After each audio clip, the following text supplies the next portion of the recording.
ಪ್ರಭು ನ್ಯೂಸ್ಗೆ ಸ್ವಾಗತ. ಸಿಎಂ ಸನ್ಮಾನ್ಯ ಶ್ರೀ ಸಿದ್ದರಾಮಯ್ಯ ಅವರ ಸಚಿವ ಸಂಪುಟದಲ್ಲಿ ಒಬ್ಬ ಸಚಿವರು ರಾಜೀನಾಮೆ ನೀಡಲು ಮುಂದಾಗಿದ್ದರು.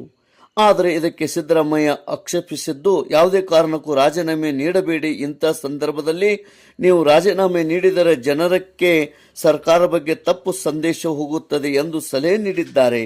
ಈ ಎಲ್ಲ ಬೆಳವಣಿಗೆಗಳ ನಡುವೆ ಸ್ವತಃ ಎಸ್ ಮಲ್ಲಿಕಾರ್ಜುನ್ ಅವರೇ ಪ್ರತಿಕ್ರಿಯಿಸಿದ್ದು, ನಾನು ಸಚಿವ ಸ್ಥಾನಕ್ಕೆ ರಾಜೀನಾಮೆ ನೀಡುತ್ತೇನೆಂಬುದು ಶುದ್ಧ ಸುಳ್ಳು. ರಾಜೀನಾಮೆ ಕೊಡುತ್ತೇನೆಂಬುದು ಸಿಎಂ ಬಳಿ ಹೋಗಿದ್ದೆ ಎಂಬುದು ಸುಳ್ಳು.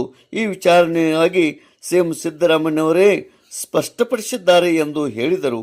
ಈ ಮೂಲಕ ರಾಜೀನಾಮೆ ನೀಡಲ್ಲ ಎಂದು ಅವರು ಕಂತೆಗಳಾಗಿ ತೆರೆ ಎಳೆದಿದ್ದಾರೆ.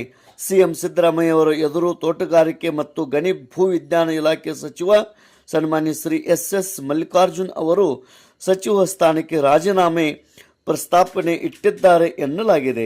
ಅವರ ತಂದೆ ಶಾಮನೂರು ಶಿವಶಂಕರಪ್ಪ ಅವರ ನಿಧನದ ಬಳಿಕ ಎಲ್ಲ ಜವಾಬ್ದಾರಿಗಳು ಪುತ್ರ ಎಸ್ ಮಲ್ಲಿಕಾರ್ಜುನ್ ಅವರ ಹೆಗಲಿಗೆ ಬಿದ್ದಿದ್ದು, ಈ ಒತ್ತಡಗಳಲ್ಲಿ ಸಚಿವ ಸ್ಥಾನ ನಿಭಾಯಿಸಲು ಕಷ್ಟವಾಗುತ್ತದೆ ಎಂದು ಎಸ್ ಮಲ್ಲಿಕಾರ್ಜುನ್ ಅವರು ರಾಜೀನಾಮೆ ನೀಡಲು ಮುಂದಾಗಿದ್ದರು. ಆದರೆ ಇದಕ್ಕೆ ಸಿದ್ದರಾಮಯ್ಯನವರು ಆಕ್ಷೇಪಿಸಿದ್ದು, ಯಾವುದೇ ಕಾರಣಕ್ಕೂ ರಾಜೀನಾಮೆ ನೀಡಬೇಡಿ, ಇಂಥ ಸಂದರ್ಭದಲ್ಲಿ ನೀವು ರಾಜೀನಾಮೆ ನೀಡಿದರೆ ಜನಕ್ಕೆ ಮತ್ತು ಸಾರ್ವಜನಿಕರಿಗೆ ಸರ್ಕಾರದ ಬಗ್ಗೆ ತಪ್ಪು ಸಂದೇಶ ಹೋಗುತ್ತದೆ ಎಂದು ಸಲಹೆ ನೀಡಿದ್ದಾರೆ.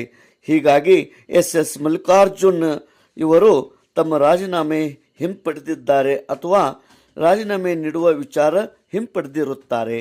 ತೇಜ್ ಪ್ರಭು ನ್ಯೂಸ್, ದಾವಣಗೆರೆ.